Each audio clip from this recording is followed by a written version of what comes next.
All right, y'all, what to do? Your boy is back on the grind one more time, and I just wanted to chime in real quick here right after work, you guys. I've been crazy busy, obviously, like I always am. But here and there, whenever I can work on the car or get to the car or get you guys a video, I try to make that happen. I just got off work. It's getting dark right now. I decided to come in the garage, do a couple things because I was talking to a buddy of mine, Rusty Wrenches on YouTube. If you haven't followed him yet, go ahead and follow him. Really dope guy, has a really cool truck build, does all his own work. And I think he's a wiring guru, but he might not think so. But I always ask him questions in regards to wiring, anything from running fans or what have you. So today I actually texted him today. We actually connected on YouTube and through Instagram. So we exchanged numbers and been friends ever since. But really cool guy. Check out his page, Rusty Wrenches out there. His name is Nick. But anyways, I had a question in regards to my fans. So the style of fans that I'm running are actually like the Dodge Intrepid fans, the ones that are really sought after. That people want like a cheap budget fan setup for their car that they can just get from any junkyard. But this is actually from a Chrysler Concorde. I think it's a 2002, which I think is the nicer version of the Intrepid, if I'm not mistaken. But I got this early on when I got the car. And then obviously as time grew and I started to make more money and things like that, I probably would have just bought some fans, but since I have these, and from my understanding, they're really good, and I do like them. I don't mind the setup, and then when I have the radiator cover on it and stuff, it won't look that bad. So anyways, I'll flip you around the camera here in a moment to show you, but I had a question in regards to running fuses. At what amperage should I run those at, and a couple questions about wiring. So I reached out to him and he gave me some good advice. So we'll talk a little bit more about that in a moment. And I just wanted to go over some small wins that I've had on the car, some things that I've been done. Pretty much the past week or so, I've just been doing nothing but wiring. I tackled the whole headlight harness, got that all situated. That thing, I actually thought it was in better shape just by looking at the bulb sockets and things like that. They looked really new. So, but what I think happened was that somebody actually reworked the harness, and they probably replaced the main turn signal bulb sockets, because they looked dang near new, you guys. And for a car being this old, like I have two other headlight harnesses that don't look anything like these. But this harness ended up being pretty butchered up. I mean, it was in good shape. All the wires were actually in really good shape, which is why I think at some point recently, within the past several years, it was reworked and basically just crimped together and whatnot, because some of the wires were actually in really good shape. But I mean, nothing was soldered together. It was just kind of a mess. So I just took some time. I stayed up till like probably 2:30 in the morning doing that, but that's kind of like the only time that I had. So I started at like midnight and kind of got done at like 2:30 in the morning, reworking the whole harness, soldering everything, heat shrinking everything. So now it's actually dialed in and good to go. Everything works. So the headlights now work on the car, you guys, and I will show you guys here in some upcoming clips. You are watching a master at work. OmniBeats.com.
Small tedious stuff, the wiring, things like that take a long time.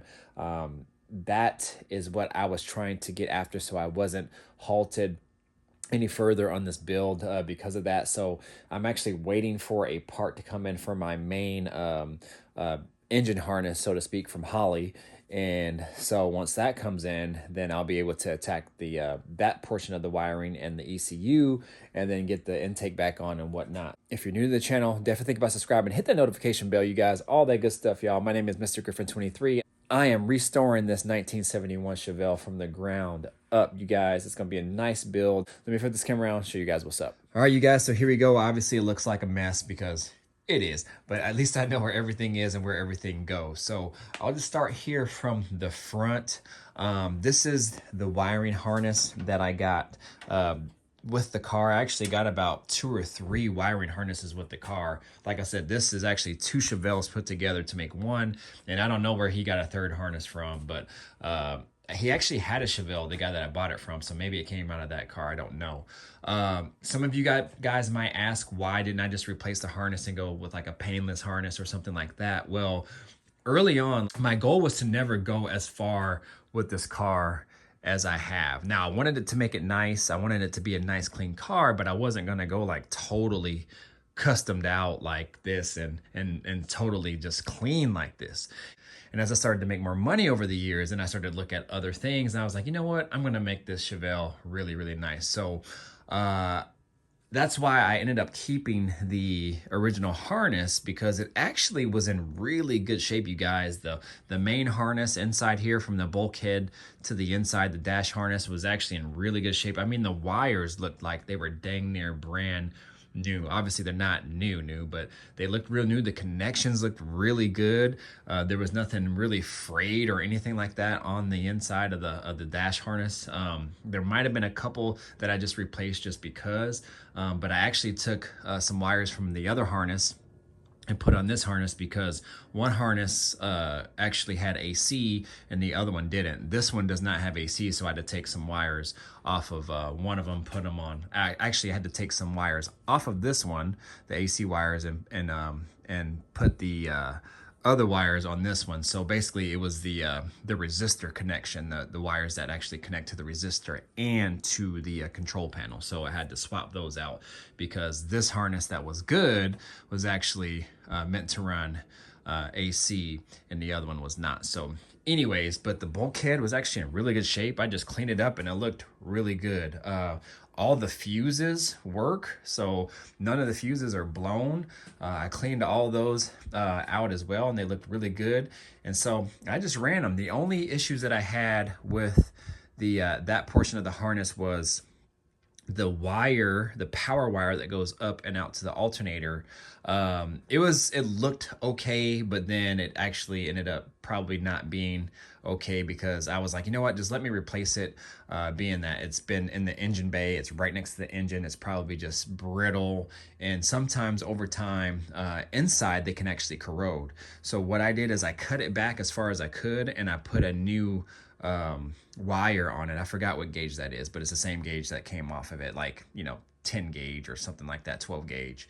And I'm glad that I did, because the further I cut it back, you could see kind of the corrosion inside, and then I got it to a good point where it looked good. So then I cut it there, and I soldered it together, and now we're good to go there. So also to the purple wire actually looked in pretty good shape, so I just left it. The purple wire is actually the one that goes to the starter, so that should be good to go. Hopefully I don't have any issues with that. I also had to put in the heater blower wire that goes from the bulkhead here to the blower fan over here. Now, I did have it run across here over the top, but the wire is orange, and like I said, I'm just trying to keep the engine, like I said, I'm just trying to keep the engine bay as clean as possible. That includes the firewall. I didn't really want to smooth the firewall at all either, because I like the old style look. So what I wanted to do though was keep as much stuff off of it as I can. So I'm still not done with it yet, but there's some things that I'm going to take off, like that little hook there, and then that catch can. That's not going to be there because the windshield wiper motor is going to be there, but I'm really just trying to keep it as clean as possible. So what I did is I took that wire off, I ran it inside. There's actually a hole right below here, and I think it was for the firewall padding. Then it has those black push pins that you push in. Well, either I ran out or I just didn't put that one in. So it goes right in that hole. And then all I did was run it along the bottom of the floor here, right under the heater box. And then it comes out. You guys probably won't be able to see it, but at least I'll show you. It comes out right here. Oh, you guys can kind of see it, that orange wire, and it comes out of the same similar hole that's on the other side. I just took the little plug out, and then it hooks up right into the blower motor. So that actually is clutch, you guys. So that hit it perfectly. So that's good to go.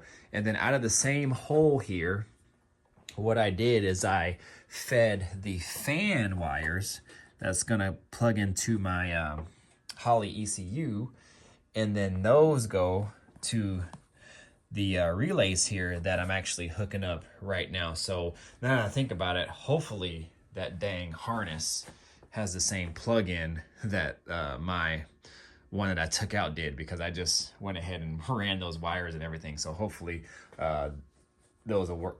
So hopefully those will be the same wires and everything for this harness, and it'll work perfectly. So anyways, so all these wires here are to run my fans and relays and such. So I already had the relays ran and everything worked with the fans.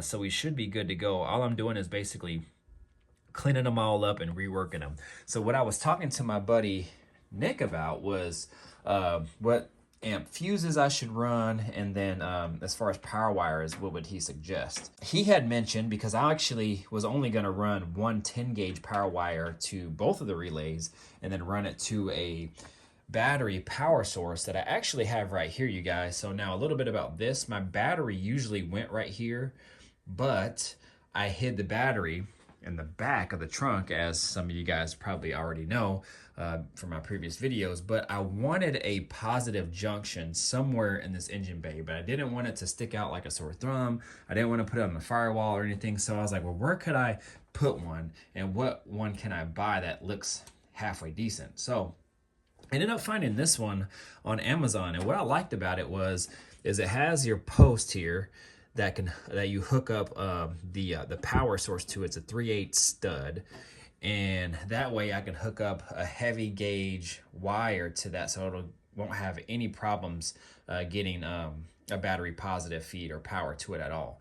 Then I like that it had these individual little eyelets, or whatever you want to call them, that I can plug up stuff to, because my concern was if I ever had to hook up anything that I maybe had added to this car, or if it needed a positive source, or I needed to tap into something in the engine bay, where was I going to do that? Well, I saw this and I thought this would be perfect. So that's what I installed there. I just got some self-tapping screws that I had already, tapped those in there, and man, that looks like it's supposed to go there. And anyways, the battery goes there anyway. So if I ever added a battery to the front or something, then it would just cover that portion, and then we would be good to go. So anyways, I have these wires ran to my relays. Now, one is black and one is red, and I ran it that way because, well, I ran this one first because it was my only power feed.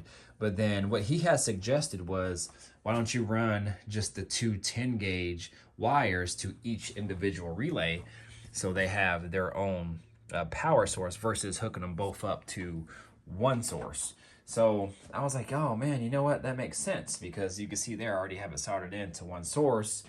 And so I was like, well, let me just do them to both. And so that's what I did. So that's why I have this black one. Now, I was going to just cut another red one, being, red, positive, positive power source. But I was thinking, well, since they have a relay for each fan speeds, because these fans are dual, they run at the same time. One is low speed and one is high speed, but they both come on at low speed and then they both kick on at high speed. So I just thought, well, maybe I could just separate the relays by black and red. So it was easy enough. I cut it off from where I cut this other one, went ahead and put a terminal on it, and then now we're good to go. I ran it, and then boom. So now all I have to do when I get an opportunity to is just redo that, hook those both up to each individual relays, and then I'll be good to go there. So I appreciate that, Nick. Thank you. I feel a lot better about that. Now, the only thing that I'll have to do now is extend these wires. So this wire actually goes to the main fan harness. And then I might have to also extend or figure out something for these grounds as well too. So maybe those grounds will hook up to the original location where I had them down here, but we shall see. So other than that, we are good to go there. Also to here, like I said, I reworked the headlight harness, which goes all the way over here. And you can kind of see in places like here, where else? Not so much in here, but as we get closer back to here, I had to splice in wires together and solder wires together. And so, but all this will be covered by some mesh loom that I have over here. I have a bunch of that mesh loom. That stuff is not cheap, you guys, but I got it off Amazon, so I've had it for a while. So that all that stuff will be covered by my mesh loom, so it'll look nice and neat and good to go. And then when I have the radiator cover on it, it'll look super clean. So how I have it ran is just, it's gonna be running kind of like tucked under here, and then I'll just like zip tie it or something so it kind of hangs there secure. And then I have everything hidden behind the wheel well, so it tucks up under there, and you can kind of see some of the loom. I have some of the loom on already, and then it goes back and then it kicks out right there, you guys. And so that makes it a clean, super clean install. And then once everything is together, it'll look super nice. Anyways, when I have this all ran and everything, it'll look nice and neat. My headlights are all hooked up and everything as well. So are the turn signal lights and the marker lights as well too. So these lights I will have to hook up to. One is a daytime running light, and the other one is actually a turn signal also. So one blinks amber or comes on amber, and then one is just white. So when I hit the turn signal, I can hook up the amber one up to my turn signal, and it'll blink amber, just like my lights here will. Now, the type of lights that I got on my turn signals are called switchbacks. So I won't be able to run the switchbacks right now because I don't have the steering column in, obviously. So I can't see if they work. I guess I could figure out a way to see if make them work and whatnot. But they are always on white all the time, and then when I hit the turn signal, then they'll blink amber. So same thing with these. So you have two lights up here. They are on white all the time, but then when I tie them into the turn signal, then they'll blink amber. So that's pretty dope.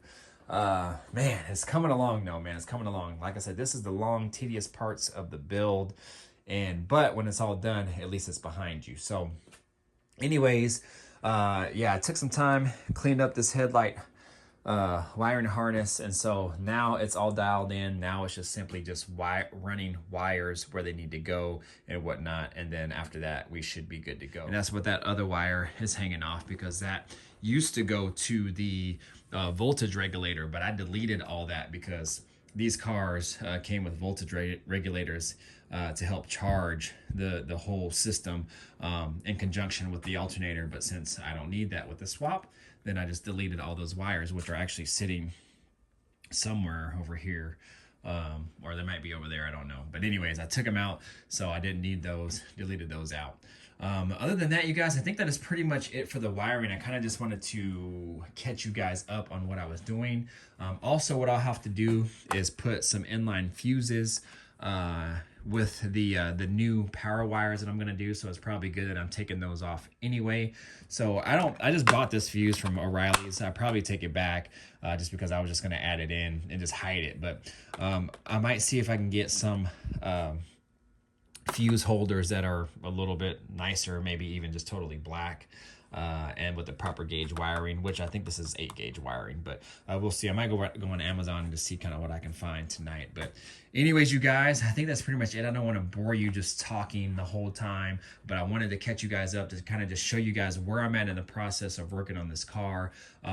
Wiring is never ever fun and it never makes for a fun video, but they are super helpful, you guys, because I've actually came across a lot of boring wiring videos, but have got great information from it. So anyways, we are dialed in now. There's just a lot of little things that I have to just do with the wiring, and then after that it's really just hiding everything and then kind of going from there. I'm probably not going to be able to tuck these wires in since it comes out of the headlight and they're just kind of just sitting here, so I'll probably just try to just run them as nice as I can in the meantime, so that way it just looks nice.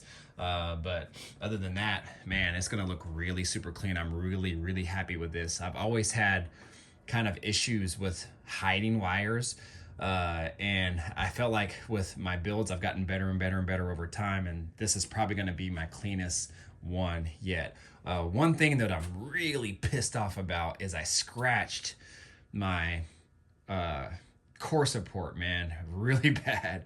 I was drilling this hole, or actually it was already drilled, but I was self-tapping it with a screw, and then obviously when you self-tap it, then existing metal that was in that hole kind of like, you know, rises out. I was using a screwdriver, dumb me I guess, to kind of just scrape some of that stuff off, and then it got stuck, and then the force of it kind of slipped off, and then it scraped the core support, and I was really upset about that. But the cool thing is the way I have that wire ran, it hides right behind that, so you can't even see it. So it's good to go there. Plus it's in an area where it can be hidden, so that's fine. But well, it's not fine. I'm really pissed off about it. But anyways, it is what it is, and I'm not gonna you know, dwell over it. Anyways, other than that, shoot, man, we are coming along.